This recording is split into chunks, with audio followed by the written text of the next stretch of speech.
Good morning, dear students. So today we will discuss the object part of our first unit of grammar. How we can identify objects in our sentence. Okay, say beta.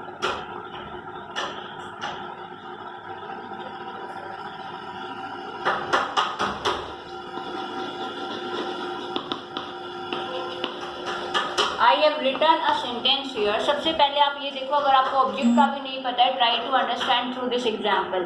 I have written a sentence here. He writes a letter. Okay. Now I am sure कि अब तक आप लोग ये पहचान सकते होंगे कि what is the subject in your sentence and what is verb in your sentence. Okay. So of course he, लिखने का काम कौन कर रहा है? He. So he is your subject and what is the work being done here? Writing work. So writes is your verb here. Okay, so he is your subject, writes is your verb, and now see, if I tell you, okay, you have to ask these two questions in front of your verb, what and whom. कि आप अपनी verb से पहले ये questions put करके देखो कि what he writes, वो क्या लिखता है. You are getting the answer for your question, isn't it? क्या आंसर मिला आपको? A letter. You are getting the answer, a letter. Okay. Whom किसे लिखता है उसका आंसर आपको यहाँ से नहीं मिल रहा है, यानी कि आपको इन दोनों में से एक क्वेश्चन का आंसर मिल गया है. So this is your object. Okay, the answer for the question what you are getting is your object, a letter. Okay, means हमारे वर्ब का जिस चीज पर अफेक्ट पड़ता है उसे हम क्या कहते हैं? The object. So this is your object.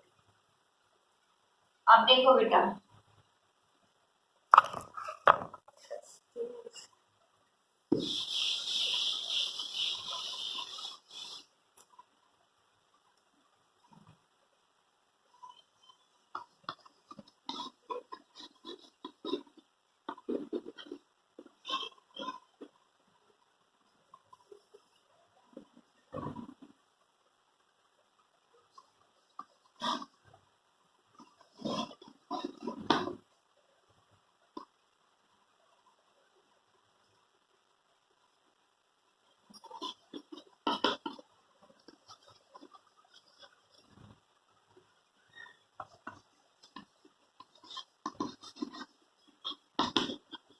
see, I have written some sentences here. He helps me, the girl caught the dogs, he gifted me a pen. In the first sentence, what is subject? He, of course, है ना?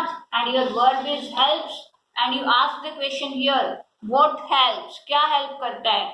Answer is not here. Whom helps? किसे help करता है? Of course, me. So this is your object. The girl caught the dogs.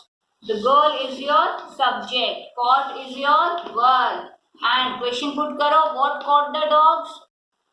है ना? नहीं मिल रहा. What caught? कि लड़की ने क्या पकड़ा? You are getting the answer, the dog. So this is your object. He gifted me a pen. He is your subject, the doer, and gifted is your verb. अब question put करो, what gifted? क्या gift किया? A pen. So this is your object. And whom gifted? किसे gift किया? Me. This is also your object. अब एक sentence में आपको दो ऑब्जेक्ट मिल रही हैं, तो ऑफ कोर्स मीन्स मेरी दो ऑब्जेक्ट हैं, यानी कि कोई ना कोई कैटेगराइजेशन होगी. तो नाउ वी विल डिस्कस कि how many types of object do we have. So we have two types of objects, direct and indirect. Okay, direct and indirect objects. Okay, the object that shows what is said or given to a person या फिर done for a person is called a direct object. और indirect क्या होगी? The object that shows the person for whom something is said or done. ठीक है, और to whom something is given, जिसको कुछ दिया जाता है. नॉर्मली हम क्या देखते हैं कि हमारी जो लिविंग होती हैं, जो लिविंग थिंग्स होती हैं, वो हमारी इनडायरेक्ट में आती हैं और नॉन लिविंग्स डायरेक्ट में आती है. जैसे मैंने आपको अभी एक एग्जांपल दिया था, या फिर एक और देखो, the grandmother told us a story. Okay, the grandmother told us a story. The grandmother is your subject, जो बताने का काम कर रही हैं. Told is your verb, verb से पहले क्वेश्चन पुट करो. What and whom, what told us, क्या बताया, स्टोरी बताई. So this is object. Whom told us, किसे बताई, us, this is also your object. अब इसमें से डायरेक्ट कौन सी होगी और इनडायरेक्ट कौन सी होगी.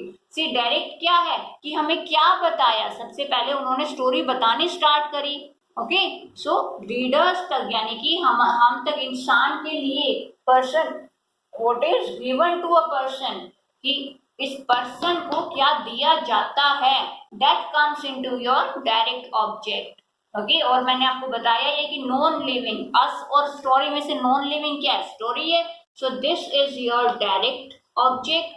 एंड अस, होम टोल्ड, किसे बताई, अस यानी कि हमें बताई. So this is your indirect object and this is your living being. Okay, तो ऐसे आप पहचान सकते हो अपनी डायरेक्ट और इनडायरेक्ट ऑब्जेक्ट्स को. Now this unit is completed, beta. The exercise I'll send you in the group. Complete from there. Of chapter 2, I am discussing the kinds of sentences now. Your chapter 2, kinds of sentences. Okay. अब देखो बेटा, in the first unit I told you कि what is a sentence. Means if we arrange our words in such a way that it gives you a meaningful sense, it makes a sentence. है ना, वो हमारा sentence बनाता है. Now we have 5 kinds of sentences. Sentences को हमारी 5 categories में divide किया गया है. उनमें से फर्स्ट कैटेगरी है डिक्लेरेटिव स्टेटमेंट्स और डिक्लेरेटिव सेंटेंसेस. क्या होते हैं, विच मेक्स अ स्टेटमेंट, कोई स्टेटमेंट बनाते हैं या आपको कोई फैक्ट प्रोवाइड कराते हैं, किसी चीज की एक्सप्लेनेशन प्रोवाइड कराते हैं या आपको इंफॉर्मेशन कन्वे कराते हैं, उन्हें हम कहते हैं. Okay, for example simple statement जैसे she likes mango, she likes mango. हमारे 2 टाइप के होते हैं, अफर्मेटिव एंड नेगेटिव. अफर्मेटिव यानी कि पॉजिटिव सेंटेंसेस जैसे she likes mango, negative she does not like mango. Okay, ऐसे ये होते हैं हमारे डिक्लेरेटिव.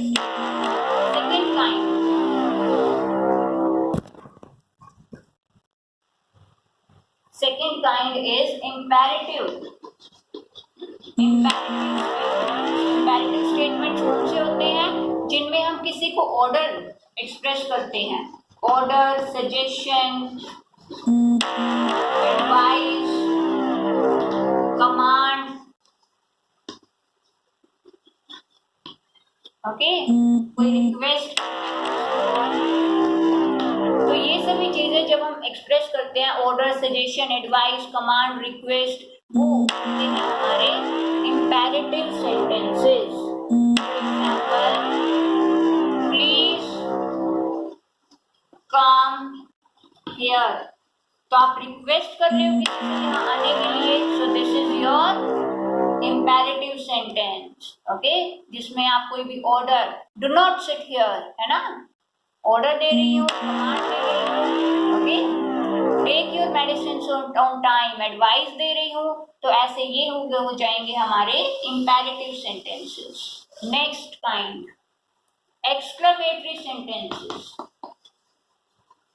आप लोगों ने आज तक पढ़े होंगे एक्सक्लेमेटरी सेंटेंसेस, जो आपकी सडन फीलिंग्स को एक्सप्रेस करते हैं. अब वो फीलिंग्स हैप्पीनेस की भी हो सकती हैं, सैडनेस की भी हो सकती हैं, सरप्राइज फीलिंग्स भी हो सकती हैं, किसी को प्रेज करने की भी हो सकती हैं, एडमायर करने के लिए हो सकती हैं, एक्साइटमेंट की, वंडर की, कैसी भी आपकी फीलिंग्स हो सकती हैं. फॉर एग्जाम्पल, आप कोई फ्लावर देखते हो, बोलते हो oh how beautiful flower it is, how beautiful flower it is, and exclamatory mark. अब कुछ वर्ड्स भी होते हैं जो हमें हेल्प करते हैं हमारी सडन फीलिंग्स को एक्सप्रेस करने के लिए, जैसे वाव, है ना, ओ सरप्राइज के लिए, या फिर आप दुखी हो उसके लिए.